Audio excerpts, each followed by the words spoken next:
नमस्कार। आज हम अज्ञे द्वारा रचित उड़चल हारिल नामक कविता के भावार्थ का अध्ययन करेंगे। हारिल महाराष्ट्र राज्य का राज्य पक्षी है।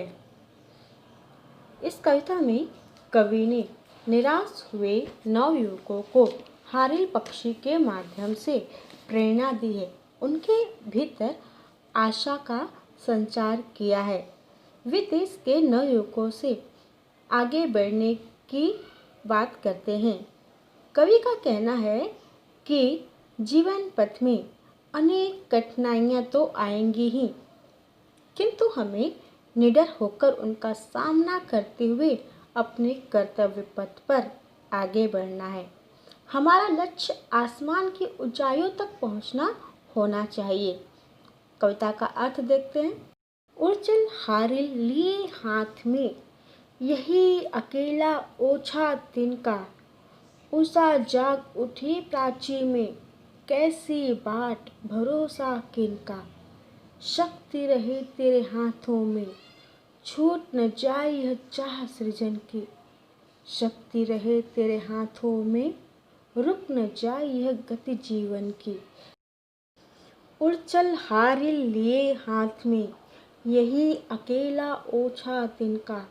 कवि जो है हारिल पक्षी को उद्देश्य करते हुए बोल रहे हैं कि हे हारिल, तू आकाश की ऊंचाइयों की तरफ उड़ चल। भले ही तेरे हाथ में एक छोटा सा तिनका क्यों न हो। उषा जाग उठी प्राची में, कैसी बाट भरोसा किसका। तू देख पूर्व दिशा में, प्राची अर्थात पूर्व दिशा में सुबह हो गई है। तो अब तू किसकी बाट, किसका रास्ता देख रहा है, किसका भरोसा कर रहा है कि कोई आकर तेरी मदद करेगा। शक्ति रहे तेरे हाथों में, छूट न जाए ये चाह सृजन की। बस तुझे अपने ऊपर, अपने हाथों पर यह विश्वास होना चाहिए, अपनी ताकत पर विश्वास होना चाहिए और तेरे अंदर जो इच्छा है सृजन की, निर्माण की जो इच्छा है, वह इच्छा हमेशा जीवंत होनी चाहिए। शक्ति रहे तेरे हाथों में, रुक न जाए यह गति जीवन की। और तेरे हाथों में हमेशा आगे बढ़ते रहने की शक्ति होनी चाहिए। और यह गति जो जीवन की गति होती है, निर्माण की जो गति होती है, जीवन की गति होती है। और यह जो जीवन है ये कभी रुकना नहीं चाहिए। ऊपर ऊपर ऊपर बढ़ा चीर चल दिगमंडल। तू ऊपर ऊपर की तरफ उड़ते चल, एकदम ऊपर की तरफ बढ़ते चल। और बढ़ते हुए अगर तेरे सामने सभी दिशाएं आकर के भी तेरा रास्ता रोक दे, दसों दिशाओं आकर के भी तेरे मार्ग को अवरुद्ध कर दे, तो तू उन्हें भी चीर करके अपना रास्ता बनाते हुए उड़ता चल। अनथक पंखों की चोटों से नभ में एक मचा दे हलचल। और ऊपर ऊंचाइयों पर उड़ते समय तेरे पंख कभी थकने नहीं चाहिए। और उन अनथक पंखों से तू आकाश में इतने चोट कर कि नभ में एक हलचल मच जाए और तू अपना नभ जो है तुझे रास्ता देने के लिए विवश हो जाए। तिनका तेरे हाथों में है, अमर एक रचना का साधन। और तू ये मत सोच कि तेरे हाथ में एक तिनका है, वह तिनका नहीं है। तेरे पास वह क्या है, एक रचना का साधन है, जिससे तू नई रचना कर सकता है, नया निर्माण कर सकता है। और रचना का वह साधन कैसा है, अमर है, जो कभी मरेगा नहीं।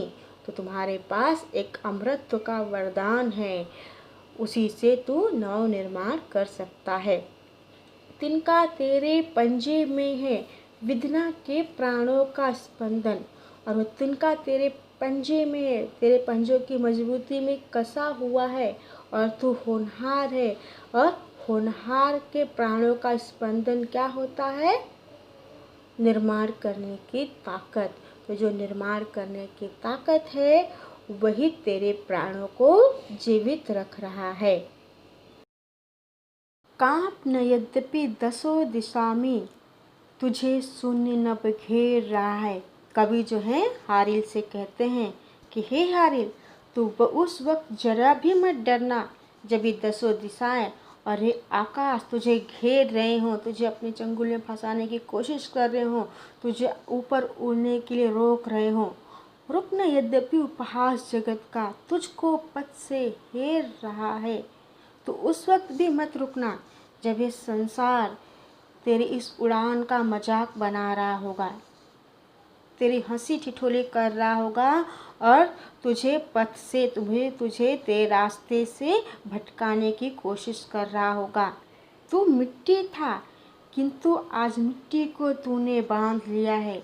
यह सच है कि तू मिट्टी था, तेरा ये शरीर मिट्टी का है, लेकिन आज तूने इस मिट्टी को बांध लिया है। मिट्टी यहाँ पर 2 अर्थ है। एक मिट्टी खुद हारिल के लिए प्रयुक्त किया गया है और दूसरा मिट्टी इस संसार के, इस पृथ्वी के लिए है कि उस छोटे से मिट्टी के टुकड़े अर्थात हारिल ने पूरी पृथ्वी को अपने पंखों में बांध लिया है, क्योंकि आज वह पृथ्वी से ऊपर ऊपर ऊपर आसमान की तरफ उड़ रहा है। और क्यों उड़ रहा है? नव निर्माण के लिए, नए सृजन के लिए। तू था सृष्टि, किंतु सृष्टा का गुण तूने पहचान लिया है। कवि कह रहे हैं कि हारिल, तू एक सृष्टि था, अर्थात इस संसार का एक छोटा सा हिस्सा था। तू खुद एक सृष्टि था, लेकिन आज तू क्या है? सृष्टा है। तू क्योंकि निर्माण करने जा रहा है और तूने सृष्टा का गुण अर्थात गुण पहचान लिया है कि सृष्टा का कार्य क्या होता है, एक निर्माणकर्ता का कार्य क्या होता है। मिट्टी निश्चय है यथार्थ, पर क्या जीवन केवल मिट्टी है? कवि कह रहे हैं कि मिट्टी निश्चय है यथार्थ, कि हमारा शरीर मिट्टी है और एक दिन मिट्टी में मिल जाने वाला, ये सत्य है। लेकिन क्या हम सिर्फ यही सत्य को अपनाकर जीवन भर हाथ पर हाथ रखे बैठ सकते हैं? जीवन और मृत्यु के बीच का जो समय है, उस समय क्या हम मौन दर्शक बन कर के बैठे रहेंगे और अपने मौत का इंतज़ार करेंगे? नहीं ना। हम अपने जीवन को चलाने के लिए कुछ न कुछ तो प्रयास करेंगे और उस प्रयास में क्या है? एक निर्माण है, एक सृजन है। वह सृजन जो पूरे संसार में एक नई रोशनी लाकर खड़ा कर देगा। पर क्या जीवन केवल मिट्टी है? लेकिन क्या ये जीवन हमारा मिट्टी के समान है? वो भी नासवान है? नहीं ना। जब तक हमारा जीवन है, हमें तो अपने जीवन को चलाने के लिए कुछ न कुछ तो करना है। तो मिट्टी पर मिट्टी से उठने की इच्छा किसने दी है? तू मिट्टी है, पर मिट्टी से उठने की इच्छा किसने दी है? तू तो एक छोटा सा मिट्टी का टुकड़ा था ना, जमीन पर था, लेकिन तू आकाश में आज उड़ रहा है। तो तेरे मन में कहीं न कहीं किसी न किसी ने तो उठने की इच्छा दी होगी, तब तूने अपने पंखों को फैलाकर उड़ना सीखा होगा। तो आज जब तू पंखों को फैलाकर उड़ रहा है, तो अब रुको मत, आगे की तरफ बढ़ते जाओ। तुम्हारे अंदर जो इच्छा है, उस इच्छा को दबाओ मत, उसका उपयोग जो है किसी अच्छे कार्य में करो। आज उसी ऊर्ध्वंग ज्वाल का तू है दुर्निवार हरकारा। आज जो तेरे अंदर आग थी, जिस आग ने तुझे उड़ने के लिए बाध्य किया और तूने उड़ना सीखा, उसी आग का एकदम ऊपर वाला जो हिस्सा है, आज तू उस स्थिति को पहुंच गया है और तू जो कार्य एकदम मुश्किल है, उस कार्य का क्या है? संदेश वाहक है। उस कार्य को तू करने वाला है। दुर्निवार मतलब जो कार्य आसानी से नहीं होता है, तो उस कार्य को एकमात्र करने वाला तू ही है। तू ही एक संदेश वाहक है, उस कार्य को करने वाला। दृढ़ ध्वज दंड बना यह तिनका, शून्य पथ का एक सहारा। तो यह मत सोच के एक महज एक तिनका है। यह तिनका जो है उस विजय ध्वज का, उस विजय झंडे का डंडा है। आप लोगों ने देखा होगा, हर झंडे को जो है एक डंडे से बांध कर रखा जाता है। तो ये जो तिनका है, ये कोई मात्र छोटा सा तिनका नहीं है, बल्कि तेरे विजय ध्वज का एक डंडा है, जो शून्य पथ का एक सहारा। जो तेरे सूने रास्ते का एक सहारा है।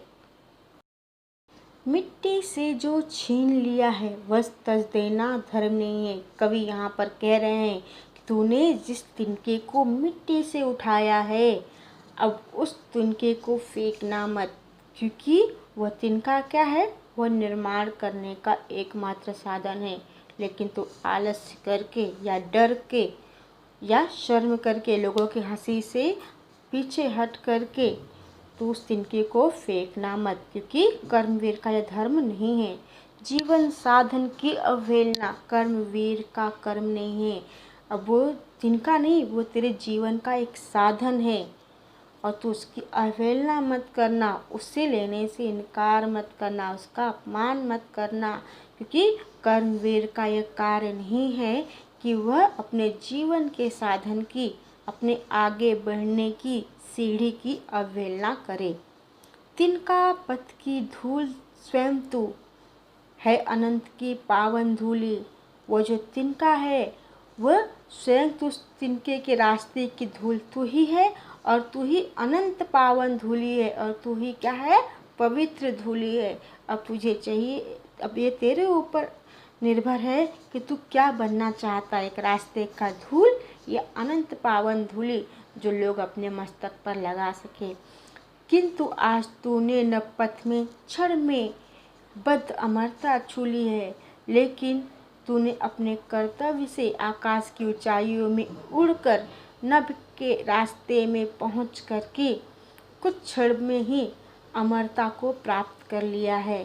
क्योंकि जो कर्मवीर होते हैं अपने कर्म से हमेशा के लिए अमर हो जाते हैं। तो हारिल तू भी आकाश की ऊंची उड़ान भरते भरते एक अमृत को प्रदान हो गया है। उषा जाग उठी प्राची में, आह्वान यह नूतन दिन का। उषा अर्थात सुबह, प्राची अर्थात पूर्व दिशा में, तो पूर्व दिशा से सुबह हो चुकी है। आह्वान ये नूतन दिन का, और ये नए दिन का क्या है, आह्वान है, बुलावा है, न्योता है। और तू इस नए दिन के न्योते को इनकार मत करना। उड़ चल हारी लिए हाथ में एक अकेला पावन तिनका। तो हे हारिल, तो अपने हाथ में एक अकेला जो छोटा सा तिनका है, वह तिनका अब पावन है, पवित्र है, क्योंकि उस तिनके का इस्तेमाल तू कहाँ करने वाला है, नए निर्माण के लिए। तो वह एक अकेला पावन तिनका लेकर तू नए निर्माण की तरफ अग्रसर हो। आइए अब कठिन शब्दों के अर्थ देख लेते हैं। ओछा तुच्छ या छोटा, प्राची पूर्व दिशा, चाह इच्छा, सृजन निर्माण, दिग्मंडल दिशाओं का समूह, विधना होनहार, स्पंदन हलचल, नभ आकाश, उपहास मजाक या हंसी, पथ रास्ता, सृष्टि दुनिया, गुर नियम या गुण, यथार्थ सच वास्तविकता, अवहेलना इनकार, हरकारा संदेश वाहक, त्यज त्याग या छोड़ना, आवाहन बुलाना या निमंत्रण, नूतन नया, ऊर्ध्वंग शरीर के ऊपर वाला भाग, दुर्निवार जिसका निवारण या समाधान कठिन हो, पावन पवित्र। उम्मीद है आपको मेरी ये वीडियो पसंद आई होगी। आप मेरे चैनल को सब्सक्राइब कीजिए, लाइक कीजिए, अधिक से अधिक लोगों में शेयर कीजिए, ताकि अधिक से अधिक छात्र इसका लाभ उठा सके। मिलते हैं अगले वीडियो में, तब तक के लिए नमस्कार।